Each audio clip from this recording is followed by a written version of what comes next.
Good morning, dear students. Welcome to our YouTube channel SSS1008। आप सभी का हमारे चैनल पर स्वागत है। आज हम एक नए टॉपिक को लेकर के आए हैं जो कि सभी कंपटीशन एग्ज़ाम्स, चाहे वो आईएएस का हो या किसी भी पीसीएस का हो या कोई भी कंपटीशन एग्ज़ाम्स आप देने जा रहे हैं, तो सभी के लिए अत्यंत महत्वपूर्ण वेरी इम्पोर्टेंट टॉपिक इस वीडियो के अंदर आपको जिस टॉपिक के बारे में हम आपको पढ़ाने जा रहे हैं उसकी संपूर्ण जानकारी, जितने भी क्वेश्चंस कंपटीशन एग्ज़ाम्स के अंदर आते हैं या आने की संभावना है या आ चुके हैं, सबको ध्यान में रखते हुए इस वीडियो को बनाया गया है। तो इस वीडियो को तैयार करने के बाद हमें नहीं लगता कि इसके अलावा और भी कुछ पढ़ने की आवश्यकता है इस टॉपिक से रिलेटेड। तो इसलिए इस टॉपिक को बड़े ही ध्यान से आप समझें, क्योंकि बड़ा ही इम्पोर्टेंट है और काफ़ी टफ़ एंड डिफ़िकल्ट है। विभिन्न स्रोतों से जो इसका मटेरियल है वो लिया गया है, जो भी स्टैंडर्ड हमारे पास रेफरेंस बुक्स हैं और रेफरेंस मटेरियल्स है, वहाँ से इसको कलेक्ट किया गया है। कम से कम भी 8-10 स्टैंडर्ड बुक्स से इस मटेरियल को इकट्ठा किया गया है। तो इसलिए ताकि आप लोगों को ज़्यादा मेहनत ना करनी पड़े, हम एक ही वीडियो के अंदर संपूर्ण जानकारी इस टॉपिक के बारे में हम आपको दे रहे हैं। तो इसको शुरू से लेकर एंड तक देखिए, क्योंकि इस टॉपिक के ऊपर हर सब टॉपिक, हर लाइन के ऊपर क्वेश्चन बनने की पूरी संभावना रहती है। और अगर एक भी पॉइंट आपका छूट गया तो आप कंपटीशन एग्ज़ाम के अंदर आंसर नहीं दे पाएंगे किसी भी सूरत में, क्योंकि ये जो टॉपिक है वो बायोलॉजिकल बैकग्राउंड से है और आर्ट फैकल्टीज़ के बच्चे बायोलॉजिकल बैकग्राउंड से नहीं होते हैं, तो उनके लिए काफ़ी मुश्किल हो जाता है इस टॉपिक को कवर करना। हम साइंटिफिक तरीके से आर्ट्स वाले बच्चों को भी बड़ा अच्छे से बताएंगे कि ये सब कैसे होता है। इसके अंदर हालांकि कुछ टर्म्स आपको इंग्लिश में मिलेंगी, लेकिन आप उस पर ज़्यादा ध्यान नहीं देंगे, क्योंकि इंग्लिश की टर्म्स को हिंदी में भी कंपटीशन एग्ज़ाम्स के अंदर भी एज इट इज़ ही लिखा जाता है। तो आइए डिस्कस करते हैं। टॉपिक है आज का ब्लड। जैसा कि आप जानते हैं, रक्त very important fluid in our body. शरीर के अंदर अगर ब्लड के अंदर कुछ भी प्रॉब्लम हो जाती है तो आपको पता है कि किन किन दिक्कतों का सामना करना पड़ जाता है। तो इसके बारे में हम बेसिक अंडरस्टैंडिंग ज़रूर हासिल करें। आइए डिस्कस करते हैं ब्लड को साइंटिफिक तरीके से। चैनल को सब्सक्राइब कर दीजिए, लाइक कमेंट शेयर ज़रूर कीजिए। ब्लड एक्चुअली है क्या?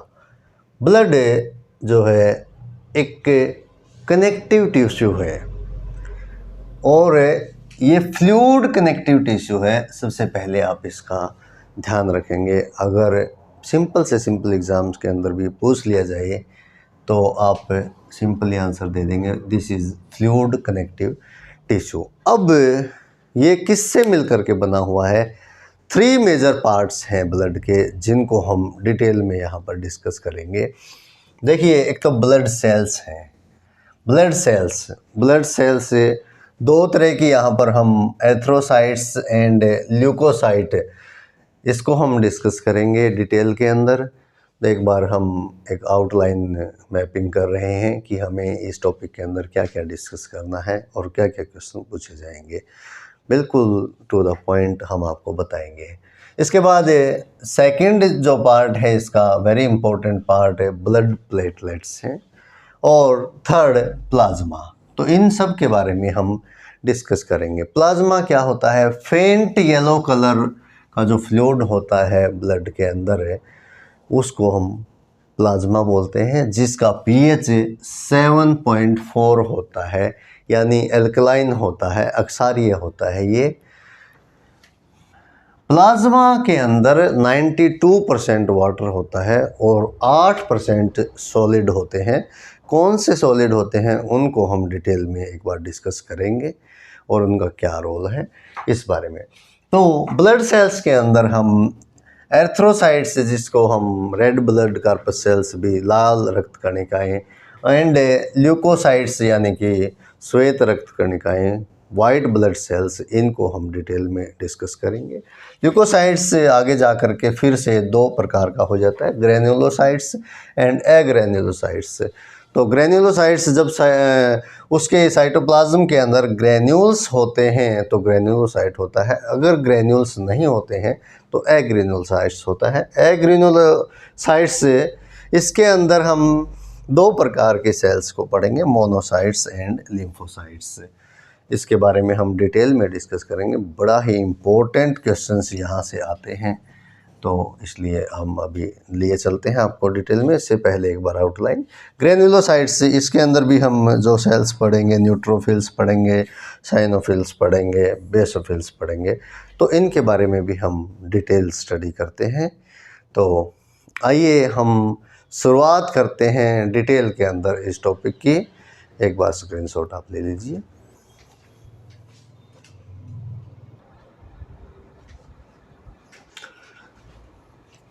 आइए डिस्कस करते हैं अब हम सबसे पहले आरबीसीज के बारे में, जिसको हम रेड ब्लड कार्पसेल्स भी कहते हैं, लाल रक्त कणिकाएँ। आपसे ये क्वेश्चन कई बार ये पूछ लिया जाता है कि एर्थ्रोसाइट्स क्या है, तो आरबीसीज और एर्थ्रोसाइट्स, इसमें आपको पजल नहीं होना है। सबसे ख़ास बात है एर्थ्रोसाइट्स ही आरबीसीज हैं और आरबीसीज ही एर्थ्रोसाइट्स हैं, ताकि आप लोगों को एग्ज़ाम के अंदर कोई पजलिंग ना हो, इसलिए आपको ये पॉइंट याद रखना है। ठीक है, पहला क्वेश्चन। दूसरा क्वेश्चन भाई, आरबीसीज जो हैं red blood, as the name indicates, जैसा आपको नाम से ही पता चल रहा है कि ये लाल रक्त कणिकाएँ होती हैं। तो ये रेड कलर जो होता है ना आरबीसीज का, वो होता है हीमोग्लोबिन के कारण। हीमोग्लोबिन क्या है? एक रेड कलर्ड पिगमेंट है। तो हीमोग्लोबिन के बारे में हमने यहाँ पर बता भी दिया है कि साइंटिफिकली अगर आपसे कोई क्वेश्चन पूछ भी ले वो, तो एक कंजुगेटेड प्रोटीन है जो कि ग्लोबिन एक प्रोटीन है उसका बना होता है, और एक फेरस जो है, फेरस कंटेनिंग टेट्रापाइरोल प्रोफाइरिन रिंग होती है, हीम जिसको हम बोलते हैं। तो आपको अगर हीमोग्लोबिन के बारे में कुछ पूछ लिया जाए तो ये रेड कलर पिगमेंट है और ये प्रोटीन का बना हुआ होता है, ग्लोबिन प्रोटीन है, इसका ध्यान रखना है। और फेरस जो आयन आप देख पा रहे हैं, ये हीम ग्रुप के साथ जुड़ा हुआ है, इसको आप ध्यान रखेंगे, ये बड़ा इम्पोर्टेंट है। कौन सा आयन जुड़ा हुआ है? फेरस आयन इसके साथ जुड़ा हुआ है। तो आपको ये दो बातों का ध्यान रखना है हीमोग्लोबिन के अंदर, कि ग्लोबिन प्रोटीन, फेरस आयन जो कि हीम ग्रुप के साथ जुड़ा होता है। और एक मॉलिक्यूल जो है हीमोग्लोबिन का, उसके साथ 4 ऑक्सीजन बाइंड हो सकते हैं। ये भी क्वेश्चन कई बार पूछ लिया जाता है, तो इस क्वेश्चन को भी आप अच्छे से ध्यान रखेंगे कि एक molecule of haemoglobin can bind with the 4 molecules of oxygen, 4 oxygen के साथ ये अटैच हो सकता है।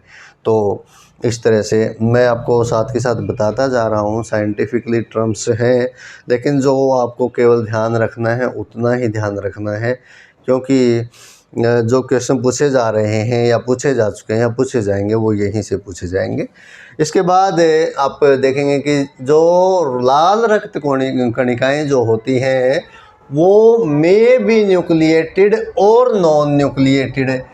क्वेश्चन ज़्यादातर यहाँ से आता है कि उनके कोशिकाओं के जो सेंटर में केंद्रक होता है तो न्यूक्लिएटेड हैं, केंद्रक नहीं है तो नॉन न्यूक्लिएटेड हैं। ठीक है, तो अब देखने वाली बात क्या है कि सभी वर्टिब्रेट्स, जितने भी कशेरुकरीड़धारी यानी कि जितने भी जीव हैं, उनके अंदर जो है ये न्यूक्लिएटेड होती हैं, यानी उनके अंदर केंद्रक होता है, एक्सेप्ट मैमल्स। क्वेश्चन बनता है यहाँ से कि मैमल्स जो स्तनधारी जीव हैं उनके अंदर जो है ये नॉन न्यूक्लिएटेड होता है, केंद्रक उसके अंदर नहीं होता है। अब उसके अंदर भी 2 स्टेजेस हैं, उसके ऊपर भी हम आ रहे हैं, लेकिन यहाँ पर हम बता रहे हैं कि मैमल्स के अंदर ये नॉन न्यूक्लिएटेड होता है, बट एक्सेप्शंस है। कई बार क्वेश्चन पूछ लिया जाता है, कैमल और लामा, ऊंट और लामा 2 ऐसे मैमल्स हैं, स्तनधारी जीव हैं, जिनके अंदर ये क्या होता है, न्यूक्लिएटेड होता है। बाकी सभी जो स्तनधारी जीव हैं, सभी जो मैमल्स हैं, उनके अंदर नॉन न्यूक्लिएटेड होता है। तो आप इसका ध्यान रखेंगे, यहाँ पर बड़ा ही इम्पोर्टेंट क्वेश्चन है ये। और इसके बाद अब हम न्यूक्लियस के बारे में बात कर रहे थे। एक्चुअली क्या होता है कि न्यूक्लियस जो है आरबीसीज के अंदर शुरुआत में तो होता है, लेकिन जब मैच्योर हो जाती हैं आरबीसीज तो न्यूक्लियस, माइटोकॉन्ड्रिया और एंडोप्लाज्मिक जो रेटिकुलम होता है वो डीजनरेट हो जाता है, यानी कि वो समाप्त हो जाता है, ख़त्म हो जाता है। तो इसलिए ध्यान रखेंगे, nucleus is present in the RBCs of mammals initially. शुरुआती स्टेज में तो होता है, लेकिन जैसे ही ये मैच्योर होने लग जाती हैं, इनका विकास हो जाता है, डेवलपमेंट हो जाता है, तो वो न्यूक्लियस ख़त्म हो जाता है। इस बात का आप खास ध्यान रखेंगे, इसके ऊपर भी कई बार क्वेश्चन पूछ लिया जाता है। इसके बाद जो सबसे ज़्यादा क्वेश्चंस पूछे जाते हैं भाई कि जो ब्लड के अंदर आरबीसीज कितनी हो सकती हैं, तो मेल और फीमेल दोनों के अंदर डिफरेंट इनका अमाउंट है। जैसे कि 4.8 ±1 हो सकता है, 4.8 मिलियन पर क्यूबिक मिलीमीटर ब्लड के अंदर जो है अडल्ट वुमेन के अंदर क्या हो सकता है, 4.8 आपको याद रखना, 4.18 ±1 हो सकता है, इस रेंज के बीच में हो सकता है। तो मिलियन क्यूबिक पर क्यूबिक मिलीमीटर, ठीक है। ये आपसे क्वेश्चन कई बार डायरेक्टली पूछ लिया जाता है। और मैन के अंदर वो डिफरेंट होता है, मैन के अंदर होता है 5.5 ±1। इस बात का आप ध्यान रखेंगे, ±1 का मतलब 4.5 से लेकर के 6.5 तक ये हो सकता है। मेन से 4.5 से लेकर के और 6.5, इसीलिए हमने यहाँ पर ±1 लिखा है। तो एग्जैक्टली नहीं होता है, ये नियर अबाउट रेंज है। तो इतने मिलियन पर cubic millimetre in adult man, ये भी क्वेश्चन कई बार पूछ लिया जाता है, इसको भी आप अच्छे से तैयार करेंगे। इसके बाद है भाई लाइफ स्पैन कितना होता है, कितने दिन तक आरबीसीज एक बार बन गया तो फिर वो कितने दिन तक ज़िंदा रह सकता है, वो 120 दिन तक ज़िंदा रह सकता है। इसके ऊपर कई बार क्वेश्चन पूछा जाता है डिफरेंट कम्पिटिटिव एग्जाम्स के अंदर। तो अब ये बनता कहाँ है, ये हमें इस वीडियो के आगे चल कर के बताएंगे कि आरबीसीज बनते कहाँ पर हैं, ख़त्म कहाँ पर होते हैं, इस सब के बारे में भी आपको नोट करवाया जाएगा। तो कंटिन्यू आप वीडियो को देखते रहें, वीडियो बड़ा ही इंटरेस्टिंग है और बड़ा ही इम्पोर्टेंट है। इसके बाद यहाँ पर क्वेश्चन आता है भाई ऑक्सीजन की तो बात हो गई। एक्चुअली होता क्या है कि ब्लड का काम क्या है, ऑक्सीजन को बाइंड करके लेके जाता है और कार्बन डाइऑक्साइड को लेकर के जाता है। कार्बन डाइऑक्साइड शरीर से बाहर निकलती है और जो ऑक्सीजन आती है वो डिफरेंट सेल्स और टिश्यूज़ के अंदर जाती है। तो इस तरह से ये ट्रांसपोर्ट का काम करता है। तो कार्बन डाइऑक्साइड जो होती है ना, वो मेनली जो है प्लाज्मा और आरबीसीज दोनों के द्वारा ही यानी मेनली कैरी की जाती है। और किस फॉर्म में की जाएगी, डायरेक्ट CO2 फॉर्म में नहीं किया जाता है, वो बाइकार्बोनेट की फॉर्म में क्या किया जाता है, कैरी किया जाता है। आप इस बात का ध्यान रखेंगे, कई बार क्वेश्चन पूछ ले तो बाइकार्बोनेट फॉर्म के अंदर। ये बड़े ही इंपॉर्टेंट क्वेश्चन है भैया, ये आपको बड़ी मेहनत करनी पड़ेगी, 8-10 बुक पढ़नी पड़ेंगी, इसलिए आपको एक ही वीडियो में प्रोवाइड करवाए जा रहे हैं जितने भी क्वेश्चन इस टॉपिक के ऊपर पूछे जाते हैं एग्ज़ाम के अंदर। इसके बाद CO2 पार्टली भी कैरी किया जाता है in combination with globin of haemoglobin. हमने यहाँ पर पढ़ा था कि ग्लोबिन नाम का प्रोटीन है हीमोग्लोबिन के अंदर, तो उसके द्वारा भी पार्टली कैरी किया जाता है। तो ये अगर और भी डीप में जाकर के आरबीसीज की तो बात हो ही रही है, आरबीसीज के अंदर ही हीमोग्लोबिन होता है। हीमोग्लोबिन किसका बना होता है? ग्लोबिन प्रोटीन का बना होता है। तो ग्लोबिन प्रोटीन के द्वारा पार्टली भी कैरी किया जाता है, उसके साथ भी बाइंड हो सकता है। इसलिए आपको ये भी आपको इम्पोर्टेंट पॉइंट याद रखना है, समझना है, इन चीज़ों को समझ करके और याद करना है। एक बार स्क्रीनशॉट ले लीजिए, मिलते हैं।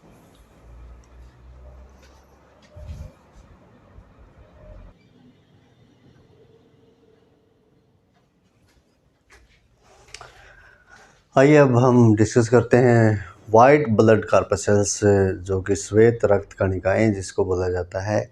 इनके ऊपर भी हम आपको एक बार बता दें कि ल्यूकोसाइट्स के नाम से भी अगर पूछ लिया जाए तो उसका मतलब भी WBCs ही है, वाइट ब्लड कार्पसेल्स, ल्यूकोसाइट्स। ठीक है, तो इसके अंदर ख़ास बात क्या होती है कि श्वेत होती हैं, मीन्स रेड नहीं होती।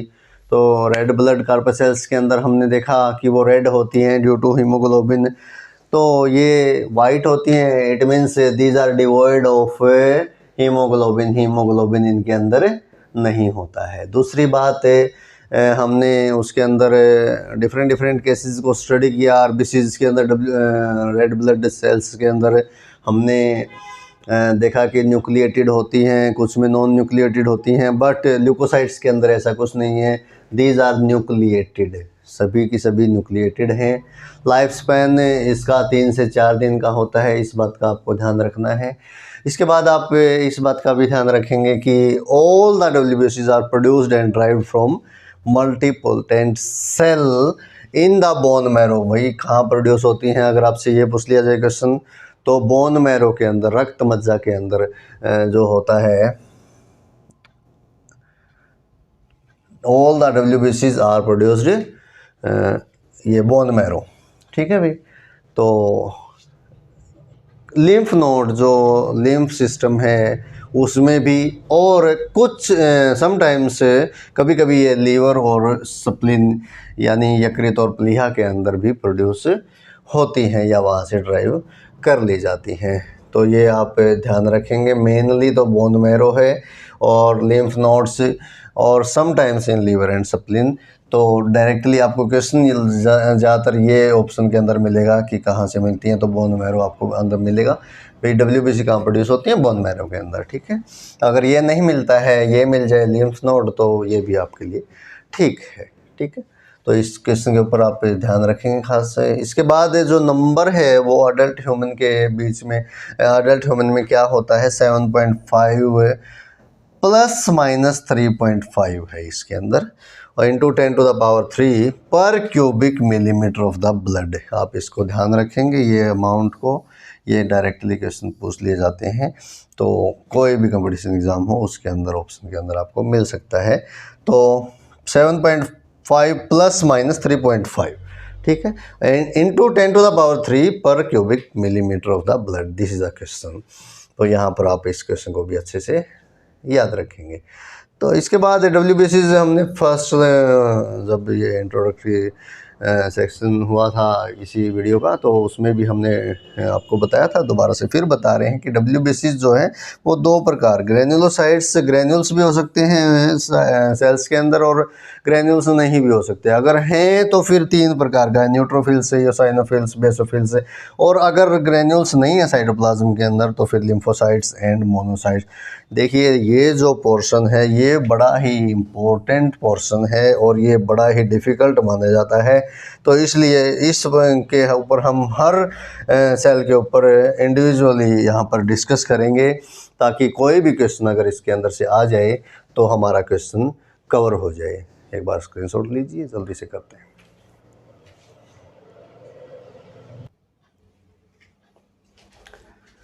देखिए वाइट ब्लड कार्पसेल्स के अंदर हम 2 तरह की सेल्स पढ़ रहे हैं, ग्रेन्युलोसाइट्स एंड एग्रेन्युलोसाइट्स।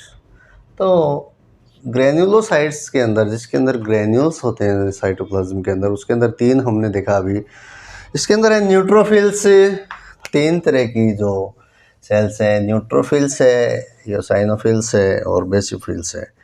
तो आप यहाँ पर देख रहे हैं कि देखिए ये जो neutrophils as the name indicates, neutral means can be stained with both type of dyes, acid और बेसिक कोई भी डाई से हम इसको स्टेन कर सकते हैं, रंगीन कर सकते हैं, देख सकते हैं, क्योंकि ये न्यूट्रल्स हैं, न्यूट्रोफिल्स हैं। देखिए ग्रेन्यूल्स बहुत ज़्यादा होते हैं साइटोप्लाज्म के अंदर, ग्रेन्यूल्स बहुत ज़्यादा होते हैं इसमें, ठीक है। और दूसरी बात है ये जो है मैनी लोब्ड होती हैं, इसकी कई सारी इसके अंदर है, जो न्यूक्लियस होता है वो मैनी लोब्ड होता है, इस बात का आप ध्यान रखेंगे।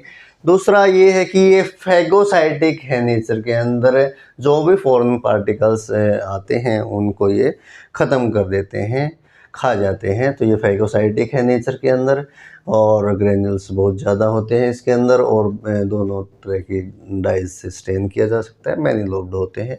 तो इसके अंदर ये ध्यान रखने योग्य बात है, ये खासकर फैगोसाइटिक इन नेचर कौन सी है, न्यूट्रोफिल्स। इसके बाद ईओसाइनोफिल्स, ये बहुत बड़ी होती हैं साइज़ के अंदर, सबसे बड़ी तो नहीं, मैं बताऊंगा आपको कि ग्रेन्युलोसाइट्स में बड़ी होती हैं, लेकिन ओवरऑल अगर हम ल्यूकोसाइट्स को देखते हैं तो फिर हम बताएंगे ग्रेन्युलोसाइट्स के अंदर होती हैं, वो सबसे बड़ी होती हैं। बट यहाँ पर ये ग्रेन्युलोसाइट्स में बड़ी होती हैं और बाइलोब्ड होती हैं, न्यूक्लियस इनकी 2 लोब की होती है।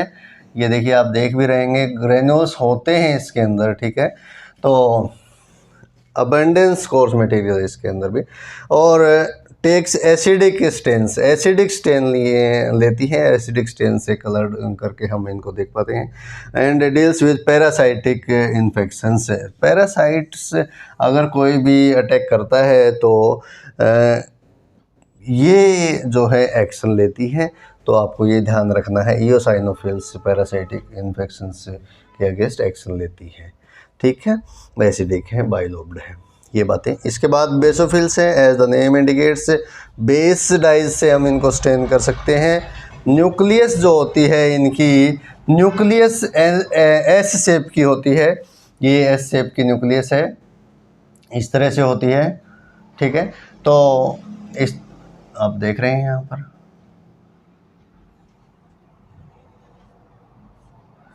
मीन्स इस तरह से, तो इस तरह से एस शेप्ड न्यूक्लियस होती है। कोर्स ग्रेन्यूल्स इसके अंदर भी होते हैं, ये भी खाली नहीं है, लेकिन कम होते हैं इन कंपैरिजन टू दीज, यहाँ पर फ्यू होते हैं, फ्यू कोर्स मटेरियल्स की। तो बेसोफिल्स के बारे में ख़ास बात ये है कि ये 2 तरह के हार्मोन्स रिलीज़ करता है, हिपेरिन एंड हिस्टामाइंस। तो 2 तरह के जो ये हिपेरिन बेसोफिल्स रिलीज़ करता है, हिपेरिन क्या होता है, ये एंटीकोगुलेंट का है, ये मीन्स रक्त को जमने नहीं देता है, एंटीकोगुलेंट है, ठीक है। तो दूसरा है हिस्टामाइन, हिस्टामाइन क्या होता है कि ये रिस्पॉन्सिबल होता है for widening of blood vessels. जब कोई इंजरी हो जाती है, चोट लग जाती है, तो वहाँ पर ब्लड की सप्लाई की ज़्यादा आवश्यकता होती है, तो ये ब्लड वेसल्स को वाइड कर देता है और इंक्रीज़ कर देता है, जिसके कारण ब्लड फ्लो इंक्रीज़ हो जाता है इंजर्ड साइट के पास, तो ये हिस्टामाइन उसके लिए रिस्पॉन्सिबल है। ये दोनों यहाँ से आपके क्वेश्चन बनते हैं, हिपेरिन क्या काम आता है और हिस्टामाइन क्या काम आता है। तो ये heparin that is anticoagulant and histamine that is increase the blood supply to injured site. इस तरह से आपको ये ध्यान रखना है ये बेसोफिल्स के बारे में। अब हम एग्रेनुलोसाइट्स के बारे में भी एक बार डिस्कस कर लेते हैं, जिसके अंदर फिर से 2 टाइप होते हैं। अभी लिम्फोसाइट्स एंड मोनोसाइट्स, उनके बारे में डिस्कस करेंगे, और लिम्फोसाइट्स के डिफरेंट टाइप्स को हम डिस्कस करते हैं। एक बार नोट कीजिए ज़रा इसको।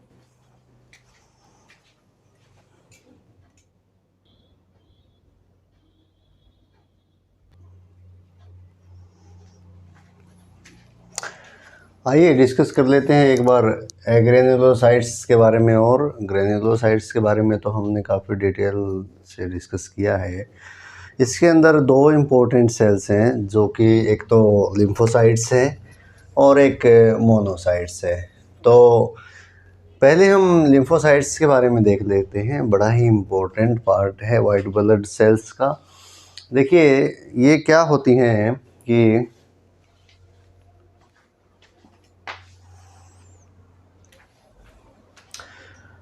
लार्ज एंड राउंडेड न्यूक्लियस, इसके अंदर देखिए आप, ये जो न्यूक्लियस है वो इसके अंदर राउंडेड और लार्ज होती है, और इनका प्राइमरी जो फंक्शन है वो एंटीबॉडीज़ प्रोड्यूस करती हैं।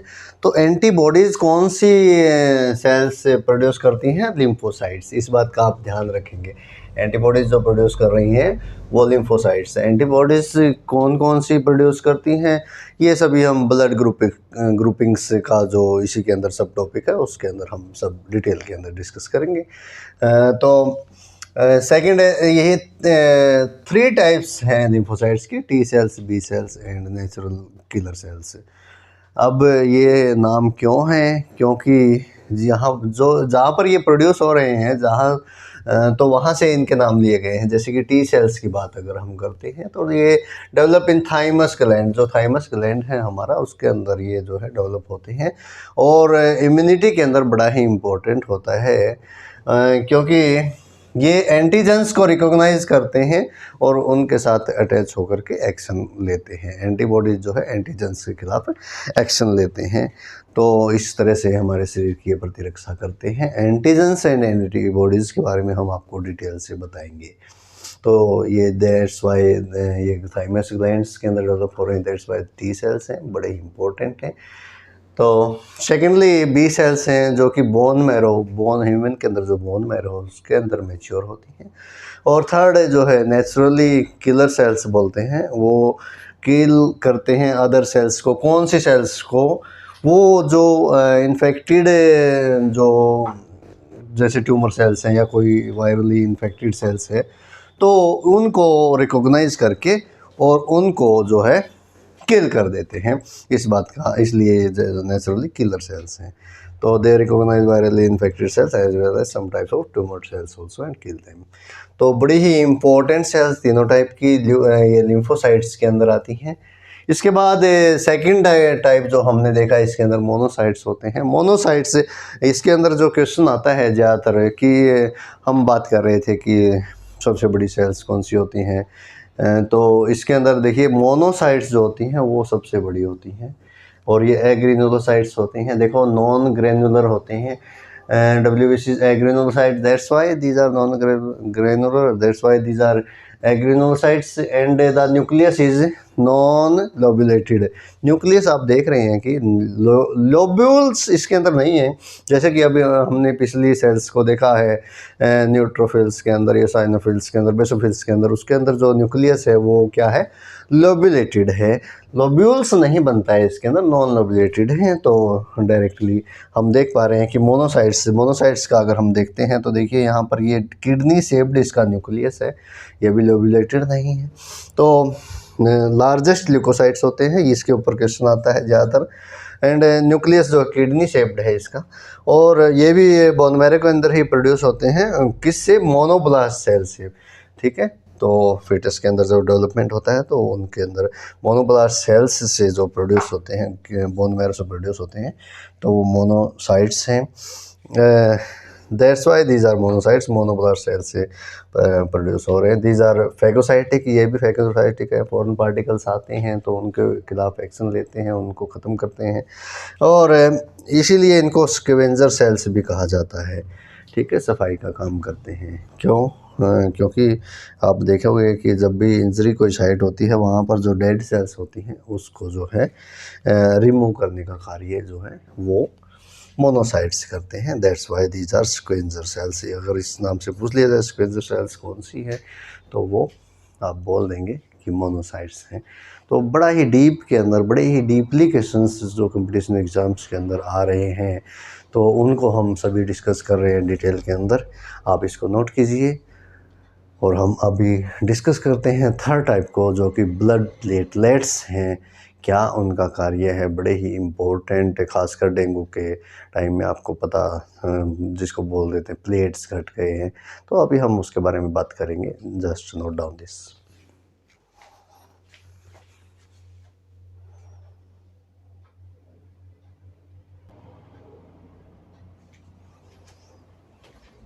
आइए डिस्कस कर लेते हैं ब्लड प्लेटलेट्स के बारे में, जो कि थर्ड टाइप्स ऑफ सेल्स हम डिस्कस कर रहे हैं ब्लड के अंदर, जिसको हम थ्रोम्बोसाइट्स भी बोलते हैं। इसका दूसरा नाम आप ध्यान रखना।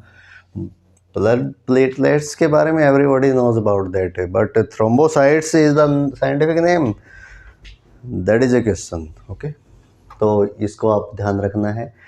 ये भी बोन मैरो के अंदर बनते हैं। इनका लाइफ स्पान के ऊपर क्वेश्चन पूछ लिया जाता है, 3 to 7 डेज होता है ब्लड प्लेटलेट्स का। इसके बाद एक बात खास ध्यान रखना है कि सबसे छोटी जो ब्लड कार्पसेल्स हैं वो ब्लड प्लेटलेट्स ही होती हैं, और ये इनके अंदर भी आरबीसीज की तरह जो है नॉन न्यूक्लिएटेड है, न्यूक्लियस नहीं होता है, केंद्रक नहीं होता है। बाद में क्वेश्चन ज़्यादातर आपको इसका काउंट क्या होता है ब्लड के अंदर, वो अब आपको ये तो नहीं पूछेगा कि हम वैसे जर्नल देख लेते हैं अबाउट 2.5 लाख पर क्यूबिक एमएम होता है। आपको वो उलझाने के लिए थोड़ा सा क्वेश्चन को डिफ़िकल्ट कर देगा। तो 0.15 से लेकर 0.40 मिलियन पर क्यूबिक मिलीमीटर ऑफ ब्लड जो है होता है। तो इसका काउंट आप इसमें ध्यान रखेंगे ज़्यादातर, क्योंकि यहाँ पर ये तो सबको मालूम रहता है, तो जब उस चीज़ें सबको मालूम रहती है वो एग्ज़ामिनर नहीं डालता है, तो इसलिए आप टेक्निकली भी उसको याद करने की कोशिश करेंगे। अब बात आती है ब्लड प्लेटलेट्स से। देखिए, ब्लड प्लेटलेट्स जो केमिकल रिलीज़ करता है वो थ्रोम्बोप्लास्टिन है। तो जब भी इंजरी होती है कहीं पर, थ्रोम्बोप्लास्टिन जो है रिलीज़ किया जाता है। ये सबसे इम्पोर्टेंट क्लॉटिंग फैक्टर है भाई, ब्लड कोएगुलेशन के अंदर सबसे इम्पोर्टेंट रोल जो होता है थ्रोम्बोप्लास्टिन का होता है। तो ये क्वेश्चन कई बार आता है, इसको आप ध्यान रखेंगे। Thromboplastin release from the plate as a site of injury is an important clotting factor in blood coagulation, सबसे इम्पोर्टेंट फैक्टर है। अब होता क्या है कि देखिए, जब भी कोई इंजरी होती है, इंजरी होते ही इंजरी साइट पर थ्रोम्बोप्लास्टिन रिलीज़ किया जाता है। थ्रोम्बोप्लास्टिन क्या करता है, हमारे जो बॉडी के अंदर हैं 2 तरह के देखिए प्रोटीन्स हैं, प्रोथ्रोम्बिन एंड फिब्रिनोजन। ये दोनों लीवर के अंदर बनते हैं और जो कि ब्लड के क्लॉटिंग में हेल्प करते हैं। आपको ये ध्यान रखना है, बड़े ही इम्पोर्टेंट है। थ्रोम्बोप्लास्टिन का आपको पता हो सकता है, लेकिन इनके बारे में आप ध्यान नहीं देते हैं, ना ही आपको देखने में आता है कहीं पर। ये दोनों प्रोटीन्स क्लॉटिंग के लिए क्या है, रिस्पॉन्सिबल हैं, क्योंकि थ्रोम्बोप्लास्टिन को जो कार्य करना है इनके ऊपर ही करना होता है। ठीक है। जो प्रोथ्रोम्बिन होता है, आप देखिए प्रोथ्रोम्बिन इनएक्टिव स्टेज में जब होता है, इसके ऊपर थ्रोम्बोप्लास्टिन कार्य करता है। तो ये थ्रोम्बिन में प्रोथ्रोम्बिन जो है थ्रोम्बिन के अंदर एक्टिव फॉर्म के अंदर आ जाता है। एक्टिव फॉर्म में आने के बाद ये क्या करता है कि ये फिब्रिनोजन के ऊपर काम करता है। फिब्रिनोजन जो है, फिब्रिनोजन को फिब्रिन में बदल देता है, और ये फिब्रिन जो है ये ब्लड क्लॉट में हेल्प करता है। ठीक है, तो इस तरह से ये प्रोसेस होता है ब्लड क्लॉटिंग के अंदर। आप इसको इसलिए ब्लड जो प्लेटलेट्स हैं वो बड़े ही इम्पोर्टेंट हैं जब भी कोई इंजरी हो जाती है अगर, तो ब्लड क्लॉटिंग के अंदर। अब आप ये भी देखते होंगे, कई बार क्वेश्चन ये भी पूछ लिया जाता है कि जब ब्लड क्लॉटिंग हो जाती है तो फिर भी कुछ उज्ड आउट ट्रांसपेरेंट फ्लूइड सा आता रहता है उसके अंदर से, इंजरी के पास से आफ्टर कोएगुलेशन जब ब्लड जम जाता है। इसको हम सीरम बोलते हैं। सीरम टेक्निकली आपसे क्वेश्चन पूछेगा ये कि सीरम होता क्या है, तो आपको यहाँ पर ये देखिए, यहाँ पर सीरम जो है ब्लड में से अगर हम सभी कार्पोसेल्स को निकाल दें और फिब्रिन प्रोटीन ये निकाल दें तो जो बचता है वो पानी, वो सीरम होता है। इसका भी आप ध्यान रखेंगे, यहाँ से भी कई बार क्वेश्चन पूछ लिया जाता है। तो इस तरह से हमने डिस्कस किया है आरबीसीज को, डब्ल्यूबीसीज को और प्लेटलेट्स को। तो जो कि स्टार्टिंग में इंट्रोडक्शन के अंदर ही हमने बताया था कि डायग्रामेटिकली। अब उसमें एक चीज़ बचती है, प्लाज्मा के बारे में हमने हालांकि 1-2 छोटे मोटे पॉइंट्स बताए थे जो पूछे जाते हैं, फिर भी हम आपको थोड़ा सा डिटेल में प्लाज्मा के बारे में बता देते हैं ताकि आप आपको अगर कोई क्वेश्चन स्ट्राइक करता है एग्ज़ाम के अंदर तो आप वो देने में सक्षम रहें। तो एक बार इसको नोट डाउन कीजिए ज़रा।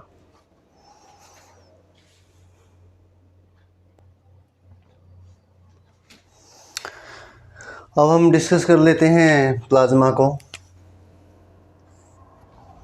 देखिए प्लाज्मा जो है 92% वाटर और 8% सॉलिड्स होता है। अब सॉलिड के अंदर कौन कौन से सॉल्यूट जो है इसके अंदर क्या क्या आता है, देखिए आप इतना कुछ देखेंगे जितना कभी सोचा भी नहीं होगा, देखा भी नहीं होगा। जो 8% सॉलिड्स है उस सॉल्यूट के अंदर ग्लूकोज भी है, प्रोटीन्स भी हैं, अमीनो एसिड्स भी हैं, कोलेस्ट्रॉल भी है, फैटी एसिड्स भी है, विटामिन्स भी हैं।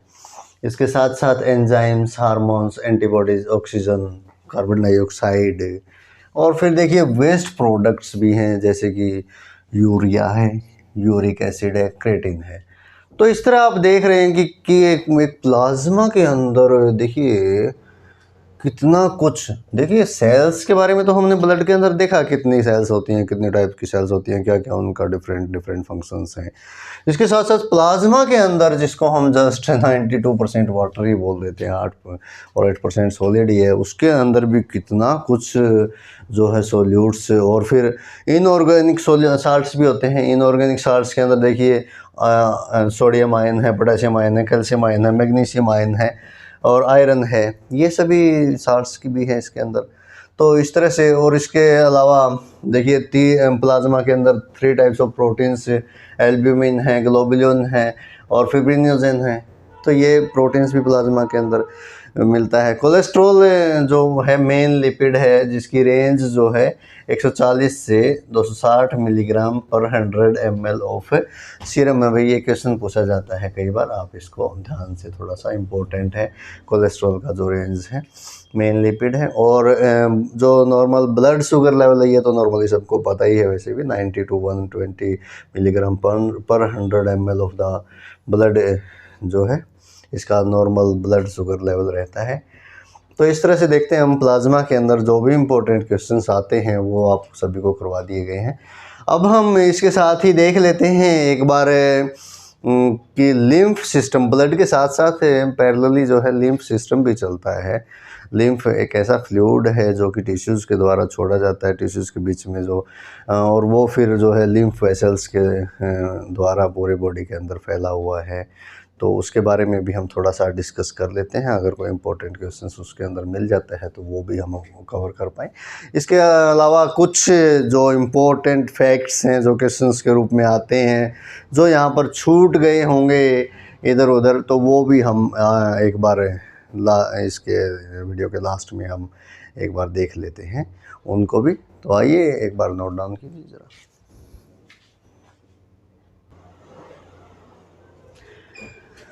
अब हम देख लेते हैं एक बार लिम्फ के बारे में भी। जो लिम्फ सिस्टम है एक्चुअली क्या है, लिम्फ जो है सेकेंडरी सर्कुलेटरी सिस्टम बनाता है, ठीक है।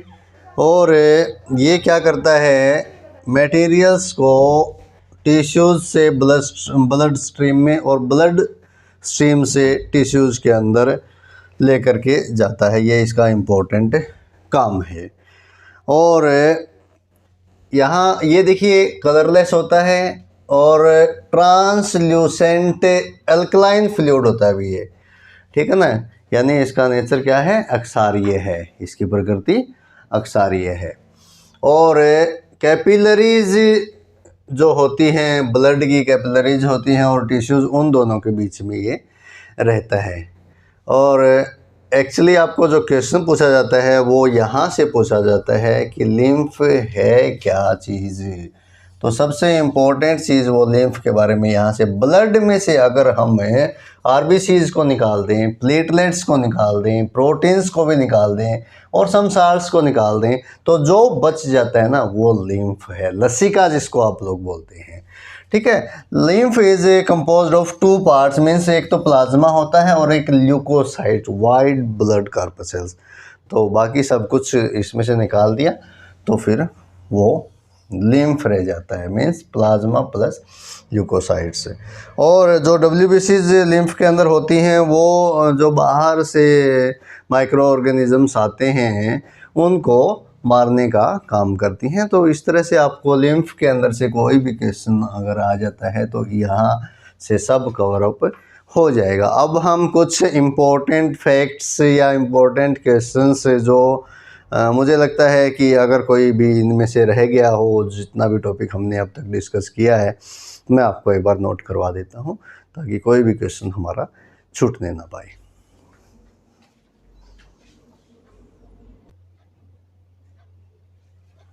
आइए अब हम कुछ इम्पोर्टेंट फैक्ट्स देख लेते हैं जो मुझे लगा कि इसके अंदर शायद कहीं ना कहीं कोई टॉपिक के अंदर कोई पॉइंट छूट ना गया हो, तो उसको हम एक बार देख लेते हैं।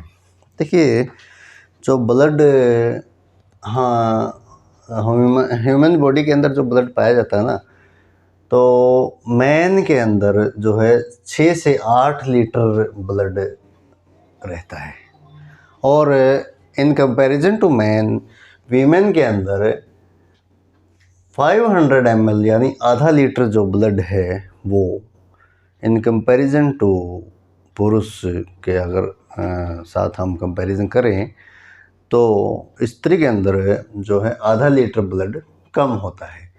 तो इन दोनों फैक्ट्स को आपको याद रखना है। और ब्लड का जो pH वैल्यू है वो 7.4 है, जो कि एल्कलाइन है, अक्षारीय है। ये भी आपको थोड़ा सा ध्यान रखना है, अगर इसके ऊपर क्वेश्चन पूछ लेता है वो कई बार, तो आप इसको बता पाएंगे। इसके बाद कुछ एनिमल्स होते हैं जैसे क्रस्टेशियंस हैं, मोलस्क हैं, वो हीमोग्लोबिन नहीं यूज करते हैं, वो हीमोसाइनिन, ये अलग है प्रोटीन, इसको ऑक्सीजन को कैरी करने के लिए हीमोसाइनिन को यूज़ करते हैं। तो फिर जो आप देखते हो काफ़ी सारे इंसेक्ट्स हैं वो मर जाते हैं, उनके अंदर से ब्लड नहीं निकलता है। एक्चुअली वो क्या यूज़ करते हैं, वो एक ऐसा फ्लूइड जिसको हीमोलिम्फ बोलते हैं, ब्लड की जगह पर हीमोलिम्फ जो है उसको यूज़ करते हैं। दैट्स वाई हमें लगता है उनके अंदर ब्लड से नहीं होता है। तो कुछ इंसेक्ट्स और मोलस्क हैं जो कि हीमोलिम्फ, तो ये क्वेश्चन पूछ लेता है भाई वो क्या यूज़ करते हैं। फिर हीमोग्लोबिन अगर होता तो रेड होता, फिर तो ब्लड तो हीमोलिम्फ। ओके, अब एवरेज मैन के अंदर जो अमाउंट ऑफ हीमोग्लोबिन है, हीमोग्लोबिन की अगर अमाउंट को हम देखें तो एवरेज 14 से लेकर 15.6 ग्राम पर 100 cc मिलता है। और अगर इन कंपैरिजन टू हम ये देखें वीमेन के कंपैरिजन में देखें तो वीमेन का जो होगा वो 11 से 14 ग्राम होता है, और जो मैन है उसका 14 से 15.6 ग्राम के अंदर की रेंज में नॉर्मली मिलता है। अब इसके बाद ये कुछ इम्पोर्टेंट फैक्ट्स हैं, बिल्कुल ही बहुत ही ज़्यादा इम्पोर्टेंट। देखिए, आरबीसी जो प्रोड्यूस होते हैं ना वो लीवर और स्प्लिन के अंदर प्रोड्यूस होते हैं, फीटस के अंदर, जब भ्रूण जो है भ्रूण अवस्था में है जब बच्चा। तो and in bone marrow of bones after birth, जब बर्थ हो जाता है बच्चे का तो बेबी के बोन मैरो से बनता है। आरबीसी जो है बोन मैरो से बनती हैं, जो कि स्टेम सेल से बनती है, जिसका रेट जो होता है at the rate of 2 million पर सेकेंड होता है। तो जब बच्चा पैदा होता है तो आरबीसी जो बनते हैं कहाँ बनते हैं, बोन मैरो ऑफ बोन्स के अंदर बनते हैं, स्टेम सेल्स से बनते हैं, 2 मिलियन पर सेकंड के रेट से बनते हैं। तो ये भी कई बार क्वेश्चन पूछ लेता है, तो आप पूछे हुए क्वेश्चन है ये सभी कंपटीशन एग्जाम्स के अंदर, वो भी आप ध्यान रखेंगे। और अगर मान लीजिए कि आरबीसीज की जो संख्या है वो एबनॉर्मली बढ़ जाए एकदम से, तो पॉलीस्थेमिया बोलते हैं उसको, जो कि ब्लड कैंसर हम बोल देते हैं उसको। तो एबनॉर्मली अगर इंक्रीज हो जाए आरबीसी तो पॉलीस्थेमिया इसको हम बोलते हैं, ब्लड कैंसर जिसको। ओके, और अगर लेस नंबर रह जाए आरबीसीज का तो फिर उसको हम एनीमिया बोलते हैं। ये दोनों बीमारियां आप याद रखेंगे, ज़्यादा हो जाए तो और कम हो जाए तो। और इसके बाद जो आरबीसीज का जो लाइफ साइकिल हमने डिस्कस किया था जब आरबीसीज को हम डिटेल में पढ़ रहे थे, तो उसमें हमने देखा था, फिर उसकी डेथ होती है। तो जो उनकी डेथ होती है वो लीवर और स्प्लीन के अंदर होती है, इसीलिए लीवर और स्प्लीन को ग्रेवयार्ड ऑफ ग्रेवयार्ड यानी कि आरबीसीज की कब्र कहा जाता है, क्योंकि उनकी जो डेथ होती है वो लीवर और स्प्लीन में जाकर के होती है। और ये हमने पहले भी बता दिया था, दोबारा से फिर हम बता रहे हैं कि लामा और कैमल ये दोनों ऐसे जीव हैं मैमल्स के अंदर, एक्सेप्शन है ये, कि जिसकी न्यूक्लियस होती है, आरबीसीज की न्यूक्लियस होती है। अदरवाइज मैमल्स के अंदर आरबीसीज नॉन न्यूक्लिएटेड होती हैं। तो इसका आप विशेष ध्यान रखेंगे, these are very important. Okay, तो इसके साथ ही जो ब्लड है उसके बारे में तो सारी बातें हो गई हैं। अब हम डिस्कस कर लेते हैं ब्लड ग्रुपिंग को, क्योंकि बड़ा ही ब्लड के अंदर ही वो सब टॉपिक है, लेकिन मुझे लगता है कि वीडियो काफ़ी लंबा हो जाएगा, इसलिए हम ब्लड ग्रुपिंग को हम सेकंड पार्ट के अंदर ले लेते हैं, ताकि वीडियो ज़्यादा लंबा ना हो और सभी स्टूडेंट एक टाइम लिमिट के अंदर ही इस कंटेंट को तैयार कर पाएँ। तो ब्लड ग्रुपिंग्स में से काफ़ी क्वेश्चंस आते हैं, बड़ा ही इंटरेस्टिंग टॉपिक है, बड़ा ही इम्पोर्टेंट टॉपिक है, इसी का सब टॉपिक है, वो हम नेक्स्ट वीडियो के अंदर ले लेंगे। तो इस वीडियो को आप बार बार देखें और कंटेंट को नोट करें और तैयार करें, और चैनल को लाइक और सब्सक्राइब और शेयर ज़रूर करें, ताकि ज़्यादा से ज़्यादा बच्चों का भला हो उसके। डिफरेंट कंपटीशंस के लिए डिफरेंट सब्जेक्ट्स हमारे चैनल पर प्रोवाइड करवाए जा रहे हैं, जैसे कि फ़िज़िकल एजुकेशन का जो है सब्जेक्ट की तैयारी करवाई जा रही है, साइंस की तैयारी करवाई जा रही है यूपीएससी लेवल तक की, और इसके साथ ही जल्द ही आपको ज्योग्राफी, हिस्ट्री और पॉलिटी की भी क्लासेस हमारे चैनल पर हम प्रोवाइड करवाने जा रहे हैं। तो चैनल को ज़्यादा से ज़्यादा शेयर और सब्सक्राइब करें। धन्यवाद।